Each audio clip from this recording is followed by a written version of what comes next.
What's up, mother truckers? We are back on our burnt bike today. I think plans today are, I've never pulled apart a Harley transmission, but we're going to figure it out because our speed sensor was melted in here, so we're going to try to pull it apart and go through that. Got some updates on our engine, and we think JT, I think he wants to purchase this unit. Yeah, I'm falling in love with this bike already. It's really crazy, but I really want it, I think, and I think we're going to, have you told me we're going to metal flake it yet? I don't think we've said that. I think we're going to do this bike in a two-tone metal flake paint job, and I think we're going to go with like a red and silver, or like a blue and silver. Probably leaning more towards like candy apple red and silver. But I think it's going to look badass. Yep. So I guess we'll go ahead and let me show you what we found on the motors here. So this 124 turned out to be 117. So we know this had top end problem. It started for oil and it hurt the top end, but it only had like 7 miles on it. I cleaned out the inside of it in a parts washer, and I found a bunch of metal flakes in it, but I thought it was still fine, and I don't know if it is or not, but this one, it doesn't have anything up and down, but side to side it's got a bunch, and also that's got quite a bit too. So I don't know. I mean, honestly, I'm no Harley engine expert, but to me that seems like it's got a bunch of play. I don't know if it's usable or if we should just send it. You know, let us know in the comments what you think, if there's any Harley pros out there. And if let's tell them what happened to it. Yeah. It's kind of cool what happened to it. Let Twink tell y'all. It was a Bourget motorcycle, and they tore it apart and had the frame sandblasted. Well, in a Bourget, the frame is your oil reservoir, so the sandblaster got a bunch of metal in there, and when it went through the pre-filter, it clogged it up with sand, which starved the oil to the metal. So we still have our 124 that had the bad cases that are still full of aluminum in the oil passages, but these are pretty tight. This has almost no play, which I'm assuming is supposed to be like, and all the bearings and everything look good. So I kind of want to use this crank, or flywheels, whatever it's called, in there. I know in a twin cam I can just split the cases and put my crankshaft in there like I've done in the past, but on an Evo I think this has to be pressed out, and I don't know if I can just press it back in or any of that stuff, or if you have to have special tools, which I think you do. But that's where we're at on that. So if there's anybody local to Atlanta, Georgia that knows how to do this or has the tools, please let us know in the comments. Love to get some help on this. And I guess we'll go ahead and get started on the transmission. I bought this tool to get the sprocket off, which the sprocket was pretty much trashed even before the fire. These teeth are pretty well launched. Like, that's what it's supposed to look like, and they're pretty much gone. So bought this tool, and I think this gets the pulley off, and I'm pretty sure it has opposite threads too. I have a manual, but everything I'm seeing, I'm just going off of YouTube to try to get this thing apart. So we'll start over here and see what we come up with.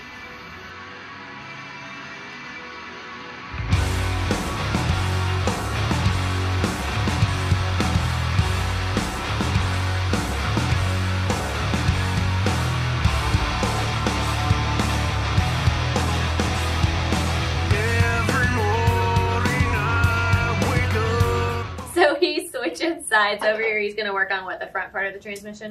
Yeah, I think I got to have a puller for that pulley, so I'll do everything else I can. But I was thinking, I was going to jump in here real quick. We haven't done a giveaway in a while, so I think what we're going to do is going to give away a couple of t-shirts.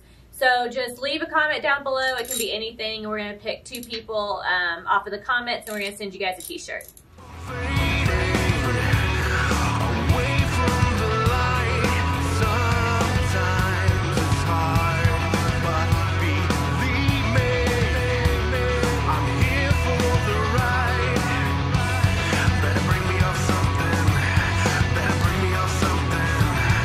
It's called the shift cam, but basically, like, when you click on your foot shifter, this thing grabs the shift cam and moves it, which has got little grooves in it that moves the shifter forks around.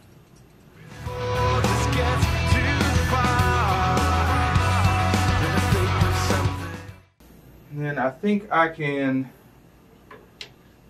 from what I've seen on YouTube, I think I can lock 2 gears together and keep it where the transmission won't spin, so that we can loosen these nuts, which I need to loosen these nuts and then pull out Actually, I don't even think I have to loosen these nuts. But pull out these bolts for our trap door, and then this will all come out as an assembly, except our pulley is still on there. So I think I'm about as far as I can go right now. But yeah, that's until I get that pulley off. That's all I can do. But I did just get a lowering kit for the front end. Also, never lowered one of these in the front end. So we'll pull our fork tubes out and figure out how to get that lowering kit dropped in there. And I have most of this stuff just kind of set in here for mock-up when we were first putting it together. Still waiting on more body parts and the tank and the bars and wiring and all that other stuff. But I'm just trying to get some progress on it for right now. Better think of something.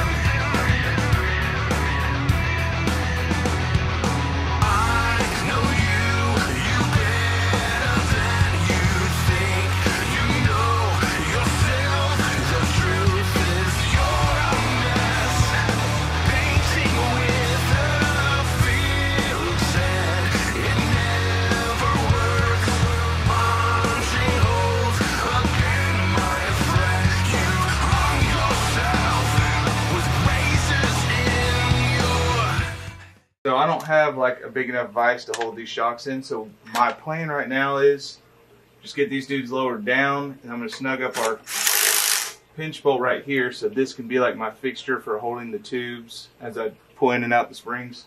At least that's my plan. I don't know if it'll work or not. I know it's not the right way, but that's how I'm doing it.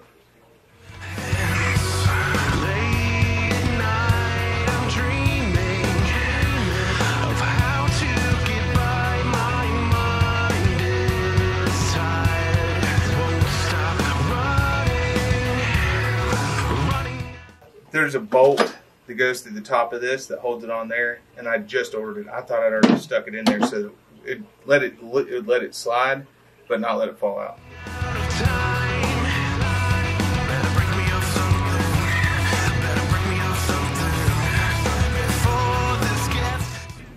So this is probably going to go flying using an adjustable wrench too. It's the proper tool for this job.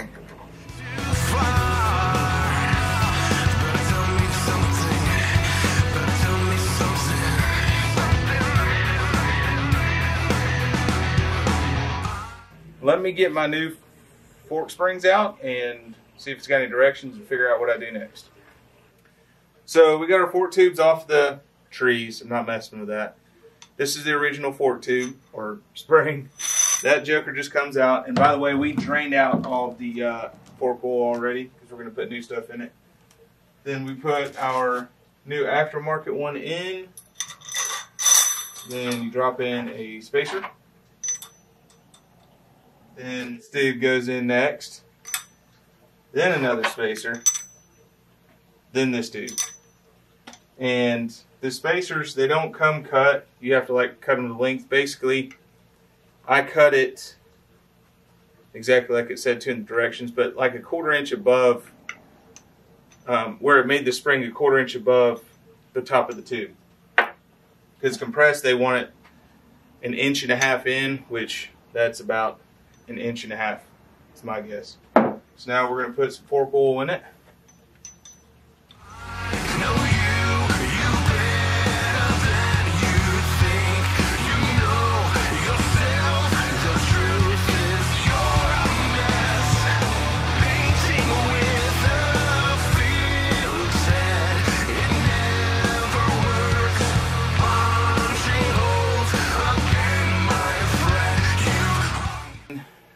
I don't know of a good way of doing this. I'm sure everybody's got different ways, but I'm just going to try to wrestle it on there the best I can.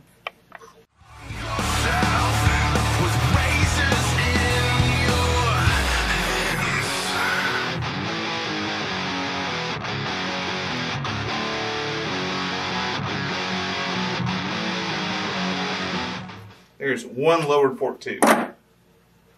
Hell yeah. And then we'll do the same to the next one.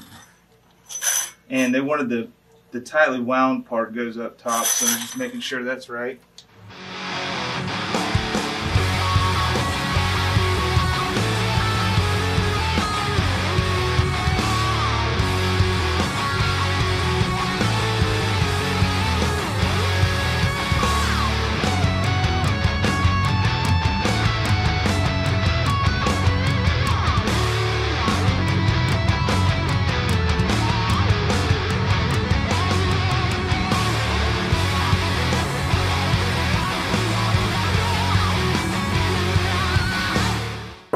Okay, so I got these ready to go back together on there, but now I got fingerprints all over my freshly polished legs. So I'm going to go ahead and run those through the polisher again off camera before I put them back together.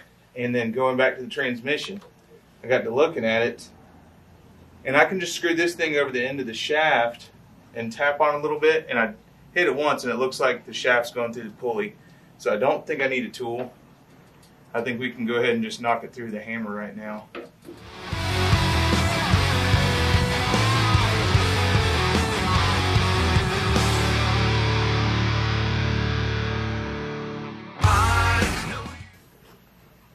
Well, before I knock this dude all the way out, I forgot. You gotta pull out this little rod here that holds in all the shift forks.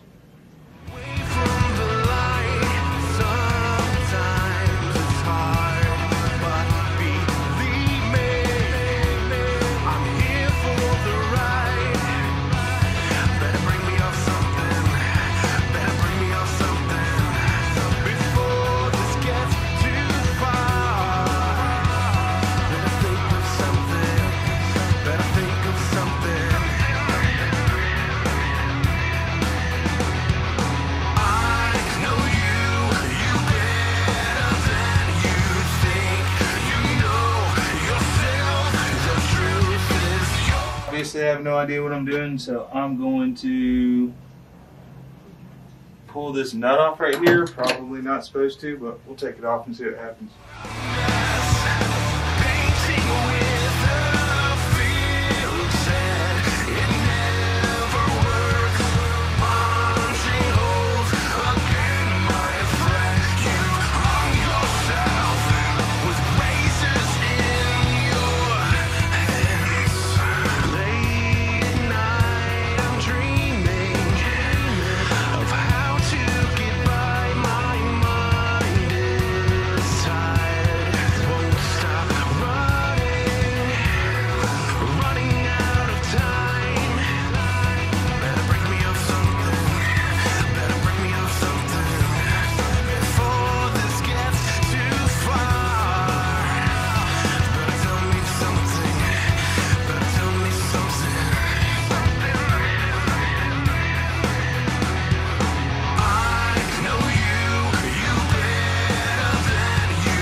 Bingo!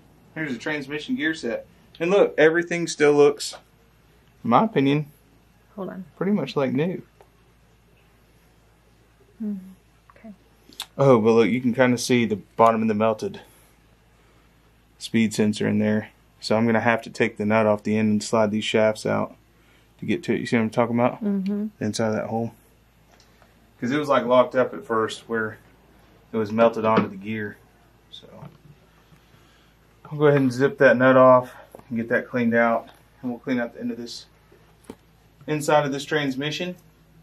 I think that's a good stopping point. Okay, guys, like you said, we're at a good stopping point. So I'm just going to remind you again, we're going to be giving away a couple of t-shirts. So just leave any comment down below, preferably a good one, but you know. And then we'll pick a couple of people to send them to. If you haven't already, don't forget to like, share, subscribe, comment, do all the things. We're getting close to 20,000. We'll see you in the next one. Thanks, y'all.